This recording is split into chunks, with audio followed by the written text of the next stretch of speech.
क्या आपको पता है अमेरिका के राष्ट्रपति डोनाल्ड ट्रंप एक के बाद एक बम फोड़ रहे हैं और इस बार उन्होंने दुनिया के सामने एक नया टैरिफ बम फोड़ दिया है। अमेरिका के राष्ट्रपति और दोबारा चुनावी दौड़ में शामिल होने वाले ट्रंप ने ब्रिक्स देशों पर आर्थिक दबाव बनाने के लिए टैरिफ लगाने की घोषणा की है। उन्होंने कहा कि जो देश ब्रिक्स की अमेरिका विरोधी नीतियों के साथ खड़े होंगे उन्हें इसकी कीमत चुकानी होगी। इस लिस्ट में भारत, चीन, रूस, ईरान, यूएई और दक्षिण अफ्रीका जैसे बड़े देश शामिल हैं। अब डोनाल्ड ट्रंप का कहना है कि ये देश मिलकर डॉलर की ताकत को कमजोर करना चाहते हैं और अमेरिका अब चुप नहीं बैठेगा। इसी कड़ी में उन्होंने 12 देशों को टैरिफ लेटर भेज दिए हैं। तो आइए आसान भाषा में समझते हैं कि ये टैरिफ क्या है, ब्रिक्स क्यों निशाने पर है और भारत को इससे कितना नुकसान या फायदा हो सकता है। न्यूज़ 18 के सोशल मीडिया प्लेटफॉर्म पर आपका स्वागत है। मैं आपके साथ साइमा परवीन।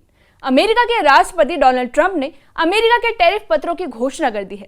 ट्रंप ने दावा किया है कि ब्रिक्स की अमेरिका विरोधी नीतियों से जुड़ने वाले देशों को 10% अतिरिक्त शुल्क का सामना करना पड़ेगा।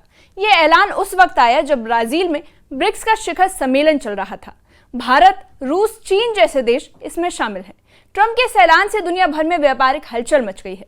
वैश्विक बाजारों पर दबाव बना है और कई देशों में रणनीतिक बैठकों का दौर शुरू हो चुका है। ये सिर्फ आर्थिक नीति नहीं बल्कि ट्रंप की चुनावी रणनीति भी है। ब्रिक्स संगठन अब ट्रंप की नजर में अमेरिका के लिए एक बड़ी चुनौती बन चुका है। ब्रिक्स में शामिल 10 देश अमेरिका की ताकत को संतुलित करने की कोशिश कर रहे हैं। इसमें रूस, चीन, भारत, ईरान और यूएई जैसे देश शामिल हैं। ये संगठन डॉलर पर निर्भरता कम करने, वैकल्पिक भुगतान व्यवस्था यानी ऑल्टरनेटिव पेमेंट अरेंजमेंट्स बनाने और संयुक्त रणनीतिक फैसलों पर काम कर रहा है। अब ट्रंप को ऐसा लगता है कि ये अमेरिका की आर्थिक और राजनीतिक ताकत को कमजोर करने की एक कोशिश है। इसलिए उन्होंने टैरिफ को एक हथियार की तरह इस्तेमाल करते हुए चेतावनी दे दी है। उन्होंने कहा कि जो भी ब्रिक्स की लाइन पर चलेगा उसे आर्थिक कीमत चुकानी पड़ेगी। अप्रैल में व्हाइट हाउस ने दर्जनों व्यापारिक साझेदारों पर टैरिफ लगाने की चेतावनी दी थी, लेकिन इसे 90 दिनों के लिए टाल दिया गया था। अब यह अवधि खत्म हो रही है और ट्रंप ने 12 टैरिफ पत्रों पर हस्ताक्षर कर दिए हैं।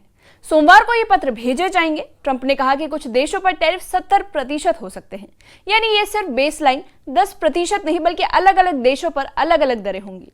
इससे वैश्विक व्यापार में अस्थिरता आ सकती है और ये नया व्यापार युद्ध शुरू कर सकता है।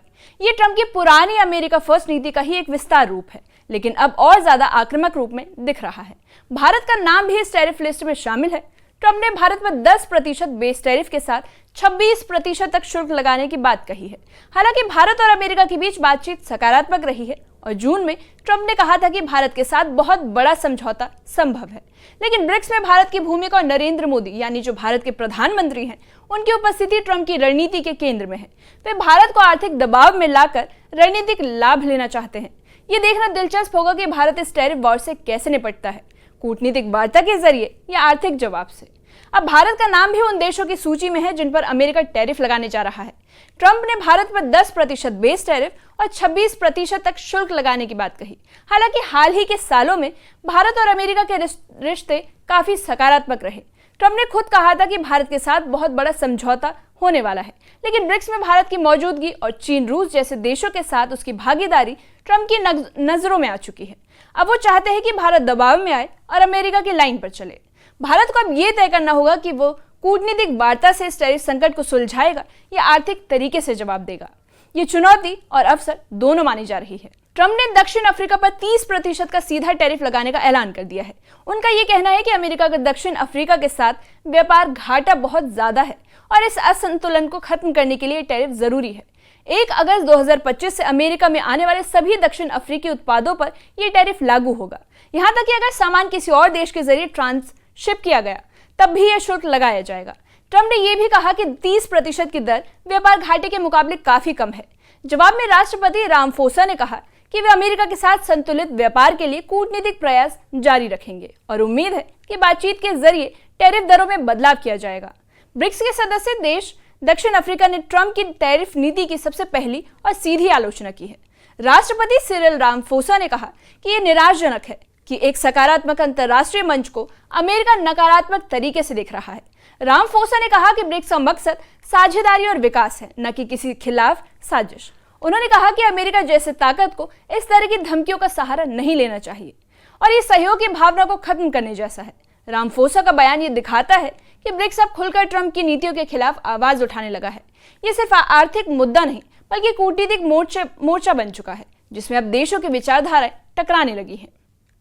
अब समझते हैं कि टैरिफ होता क्या है। दरअसल टैरिफ का मतलब है किसी देश से सामान मंगवाने पर लगने वाला टैक्स। जब अमेरिका भारत से कुछ इंपोर्ट करता है तो उस पर एक तय शुल्क लगता है।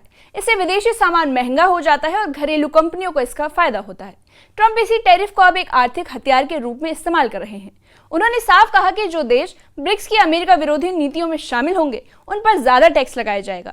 इस कदम से उनका मकसद न सिर्फ घरेलू व्यापार को मजबूत करना है बल्कि उन देशों पर दबाव बनाना है जो अमेरिका की बजाय चीन, रूस या किसी और के साथ मिलकर नई रणनीति बनाना चाहते हैं। यानी ये टैरिफ अब सिर्फ टैक्स नहीं बल्कि एक ग्लोबल दबाव की रणनीति बन चुकी है।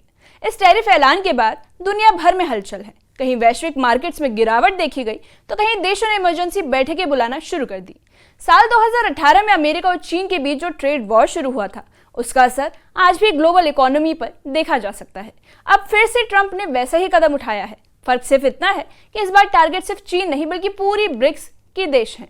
अब सवाल यह है कि क्या ये वैश्विक ट्रेड वॉर की शुरुआत हो रही है, और अगर ऐसा होता है तो भारत जैसे देश जो अमेरिका और ब्रिक्स दोनों से जुड़े हैं उन्हें संतुलन साधना होगा, क्योंकि एक भी गलत कदम आर्थिक अस्थिरता ला सकता है।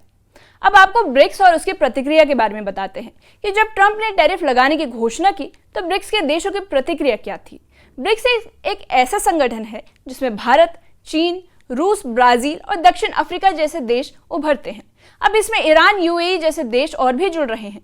इन देशों का मकसद एकदम साफ है, वो ये है कि वैश्विक सत्ता संतुलन बनाना, डॉलर की निर्भरता को कम करना और अपनी करेंसी आधारित भुगतान व्यवस्था को बनाए रखना। ट्रंप को लगता है कि ब्रिक्स अमेरिकी दबदबे को चुनौती दे रहा है, इसलिए उन्होंने साफ कर दिया है कि ब्रिक्स के साथ खड़े देशों को आर्थिक दंड झेलना होगा।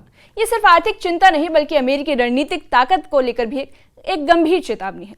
ट्रंप ब्रिक्स को अब केवल एक समूह नहीं बल्कि अमेरिका की वैश्विक नेतृत्व क्षमता को कमजोर करने वाला गठबंधन मानता है, और यही कारण है कि टैरिफ अब उनके लिए हथियार बन चुका है। ब्रिक्स का मकसद है अमेरिका की एकाधिकार वाली व्यवस्था को चुनौती देना। डॉलर के विकल्प के तौर पर अब ब्रिक्स देश अलग पेमेंट सिस्टम पर काम कर रहे हैं। कुछ देश डिजिटल करेंसी की तरफ बढ़ रहे हैं तो कुछ क्रॉस करेंसी पेमेंट मॉडल पर बढ़ रहे हैं। अगर ये कामयाब हो गया तो डॉलर की वैश्विक ताकत कम हो जाएगी। ट्रंप को यही बात सबसे ज्यादा परेशान कर रही है, क्योंकि अमेरिका की आर्थिक ताकत काफी हद तक डॉलर के वर्चस्व पर टिकी है। ट्रंप को लगता है कि अगर ब्रिक्स सफल हो गया तो अमेरिका को वैश्विक दबदबे से नुकसान होगा। इसलिए वे सब टैरिफ जैसे सख्त कदम उठा रहे हैं ताकि ब्रिक्स के सदस्य देशों पर दबाव बन सके और वे अपने फैसलों में बदलाव लाएं। डोनाल्ड ट्रंप की ये टैरिफ नीति सिर्फ इंटरनेशनल गेम नहीं बल्कि उनकी घरेलू राजनीति का भी एक हिस्सा है। 2025 के चुनाव में ट्रंप फिर से राष्ट्रपति बनने की तैयारी में है और उन्हें एक ताकतवर नेता के रूप में दिखना है। टैरिफ लगने से वे अपने वोटर्स को ये संदेश दे रहे हैं कि वो अमेरिका की रक्षा हर मोर्चे पर करेंगे, चाहे वो इकोनॉमी हो या विदेश नीति। ये अमेरिका फर्स्ट एजेंडा अब पहले से ज्यादा आक्रामक रूप में दिख रहा है, लेकिन अंतर्राष्ट्रीय स्तर पर यह नीति विवाद का कारण बन सकती है। सहयोग की जगह प्रतिस्पर्धा और टकराव की स्थिति बन रही है। इससे ग्लोबल ग्रोथ पर असर पड़ सकता है और आने वाले दिनों में कूटनीतिक समीकरण पूरी तरह बदल सकती है। इस मामले पर आप क्या सोचते हैं, कमेंट सेक्शन में कमेंट करके बताइए।